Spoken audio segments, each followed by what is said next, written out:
저와 가족과 그리고 4.1 연대와 인식 있는 많은 국민들이 좀 합심해가지고 다시 한번 저 신발끈을 쥐고 열심히 한번 뛰어야 되지 않겠냐, 그렇게 생각합니다.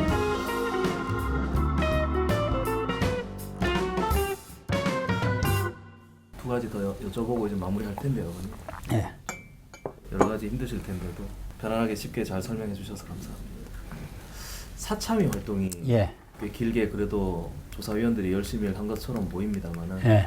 가족들이 평가할 때 또는 아버님 평가할 때 어떻습니까? 사참위의 조사 의지에 대해서는 의심하지 않습니다. 조사 의지에 대해서는 의심을 하지 않는데 과연 진실에 다가갔느냐 하는 부분에 대해서는 이건 낙제점 정도가 아닙니다. 뭐냐면 사참위 출범을 할 때 그 직권조사 계획을 14개 건을 수립했었습니다. 직나 1이 뭐냐면 해경 및 유관기관 초동 조치의 적정성, 그 초동 조치라는 거 좀 기억해 주시면 좋겠고요. 그 다음 이제 세월호 참사에서 선원 및 유관기관 조치의 적정성 조사가 직나 2, 그 다음 직나 3이 세월호 참사에서 정부의 수색구조 및 군안 작업의 적정성 조사, 직나 4가 청와대, 그 다음째 직나 5가 수습과정, 해경 등 대응의 적정성, 이렇게 되어 있습니다. 직나 1, 3, 5 이게 이제 해경에 관한 부분이고요. 여기서 이제 실제로 사참위가 편법을 동원해서 이제 조사 보고서 썼다라는 말씀드렸습니다. 실제 조사 보고서에서는 직나 1을 초동 조치를 초동 대응, 참고로 초동 대응이란 건 해경 매뉴얼에는 없습니다. 그런데 하여튼 희한한 단어를 동원해서 초동 대응의 적정성 조사라고 얘기를 하고, 그다음 이제 시간적으로 볼 때 이제 아까도 말씀드렸지만은 구조라고 하면 4월 18일 오후 12시까지를 해야 되는데 이 초동 대응이라는 것을 놓고 나서 9시 50분까지 구조 활동을 조사하고, 그다음 이제 직나 2에 있는 선원 및 유관기관의 조치 적정성은 아예 조사를 하지 않았다. 병합이라는 이름 빌려서. 그다음 이제 직나 3 같은 경우에는 수색 구조의 군안 작업. 그게 이제 아까 제가 구조 단계로 따지면은 지휘부의 구조 활동을 조사하는 것으로 되어 있는 게 논리적으로 맞습니다. 그런데 정부의 초기 수색 구조의 적정성 조사라는 이름을 바꿔가지고 여기서 이제 뭐 임경빈 군 사건, 그다음 이제 양승진 선생과 관련된 거, 그다음 정창군과 관련된 거 이렇게 해가지고 핀셋 그 조사를 했는데 그 조사 결과도 이제 합리적이지 않습니다. 제가 봤을 때는 제가 이것과 관련돼서는 정말 2박 3일 지적을 할 수 있을 정도로 부실한 조사를 했고요. 직나 5 같은 경우에는 이 수습 과정에서, 그럼 이제 이게 아마도 사체 수습, 섬체 인양, 유골 수습, 뭐 이런 것에 대한 어떤 적정성 조사를 해야 되는 것으로 판단되는데, 난데없이 수사기관의 선원, 신병 관리 등의 적정성 조사라고 되어 있습니다. 그래가지고 실제로 성격을 따지면 직나 5의 그 조사 보고서는 직나 2에 들어가야 되는 게 맞습니다. 1년 6개월 또 제 연장해서 3년 6개월을 했는데 왜 이렇게 부실한 조사를 했느냐라는 부분 문제 있고, 그러면 한마디로 눈속임용 조사 보고서라고 말씀을 드릴 수밖에 없고요. 또 하나 좀 지적하고 싶은 건 뭐냐면은 직나 1하고 직나 4 같은 경우에는 실제 독자적인 조사를 하지 않았다. 마침 세월호 특별수사단이 재수사를 하고 했기 때문에 사참위가 그거 가서 재활용을 했다. 그래가지고 직나 1 같은 경우에 제가 한번 세어봤습니다. 도대체 몇 명을 조사했는지. 놀랍게도 18명을 했어요. 해경을. 그 중에서도 대부분이 그 헬기와 관련된 사람, 그리고 상황실의 말단 정도만 했더라. 국회 국정조사를 해가지고 상당한 그 문건이 이제 생산이 돼 있었고, 검찰이 수사를 2번 했었고, 감사원 감사를 했었고, 그렇다고 한다면 귀로 읽고 논리적으로 이해 안 되는 부분만 그 핀셋으로 조사했어도 엄청나게 좀 많이 할 수 있었는데 3년 6개월 동안 뭘 했는지, 검찰 수사 자료를 재활용했다는 것 자체는 좀 오히려 유가족들을 좀 모욕하는 것이다 라고 생각을 합니다. 왜 그러면 저는 뭐 그 대열에 다 하지는 못했지만은, 특히 단식을 못했지만 우리 가족들이 그 일기 특조위를 출범을 시키고 그 사참위를 출범시키고 했던 것은 검찰 수사 자료를 믿지 못했기 때문입니다. 그래서 검찰 수사가 제대로 됐는지 안 됐는지 그것을 확인하고 진실이 뭔지를 밝혀달라고 했었던 것인데, 검찰 수사와 똑같은 결론을 내리고 했던 것은 정말 뭐 비난받아도 마땅하고 정말 이해 못할 행태라고 저는 평가를 합니다. 뭐 다른 부모님들은 또 다르게 평가하시겠지만 적어도 직나 1에서부터 직나 5까지에 대한 저의 결론은 그렇습니다. 아버님, 우리 대법원 판결 이게 참 제일 문제입니다. 결국에는 1, 2, 3 정장 한 명만 처벌받고 해경 지휘부 다 풀려나는 다 무죄가 되는 경우가 돼버렸어요. 어떻게 봐야 되겠습니까?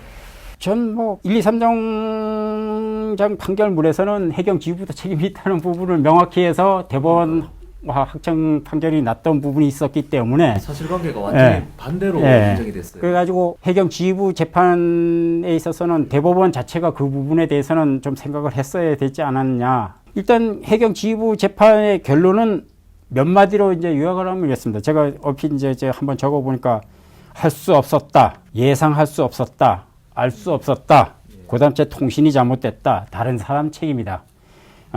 진도 VTS가 잘못했고 1, 2, 3정장 김경일이 잘못했고 선장과 선원이 잘못했고 헬기의 어떤 그 사람들이 잘못됐고 이렇게 됐었거든요.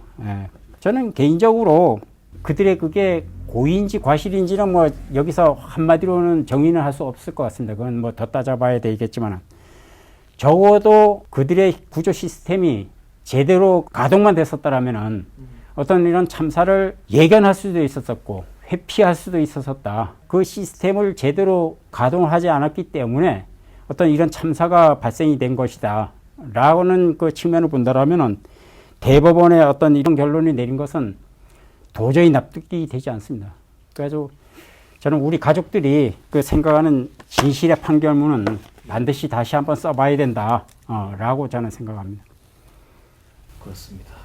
김수현 전 서해지방해경청장이 해임된 거 외에는 내부 징계도 제대로 안 받았습니다, 다들. 그렇죠. 목포서장이 이제 강등된 거를 빼놓고 나면 뭐 감봉 1개월, 뭐 이런 식이었죠. 나머지는 징계도 내부 징계도 없고 승진하고 그랬어요. 오히려 승진하는 사람도 있고요. 이춘재 전 해경경비 안전국장이죠. 치안 정감으로 승진하고 퇴임했습니다. 가장 문제가 되는 김석균 씨 전 해경청장이요. 이 사람은 지금 교수를 하고 있어요. 해양경찰학과 교수를 한다고 그러는데요. 해경을 가르쳐도 됩니까, 이런 사람? 그러게 말입니다. 어떤 해경을 만들어낼 것 같습니까, 아버님?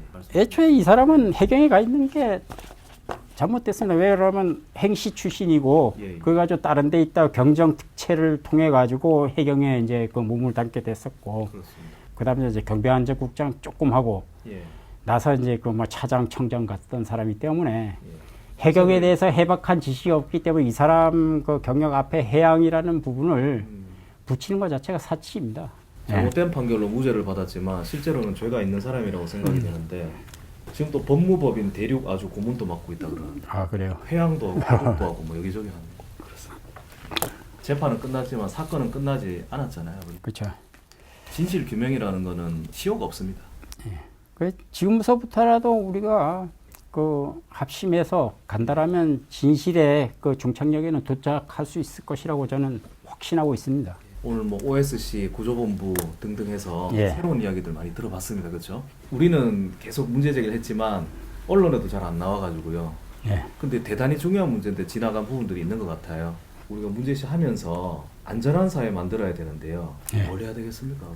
진상규명 활동과 안전사회 건설 운동을 이제 분리해서 하고 있는데 저는 이게 실제는 분리되는 개념이 아니라고 생각합니다. 진실을 확실히 밝히고 그다음에 책임자 처벌을 엄격하게 하고 이제 뭐 책임자 처벌은 이제 사실상 거의 물 건너가는 단계지만 그렇게 한다면은 이후에 어떤 그런 공직자들이 그것을 어떤 그 교훈으로 삼아가지고 보다 더 신경을 쓸 거다. 평상시에 대비 활동도 잘 할 것이고 사고가 발생하면 능동적이고 적극적으로 하지 않겠느냐라고 생각한다면 반드시 여기에 대해서 진실은 밝히고 그것에서 교훈을 얻어야 된다고 생각하고 앞으로 이제 더 이상 그런 국가가 주도하는 어떤 진상규명 절차는 없다고 생각한다면 저와 가족과 그리고 4.1 연대와 인식 있는 많은 국민들이 좀 합심해 가지고 다시 한번 저 신발끈을 쥐고 열심히 한번 뛰어야 되지 않겠냐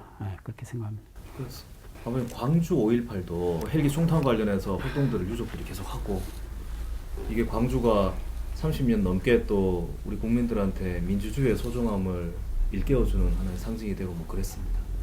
우리 세월호도 안전, 생명, 신체 안전, 국가의 의무 이런 상징이 좀 될 수 있지 않겠습니까? 어떻게 보십니까?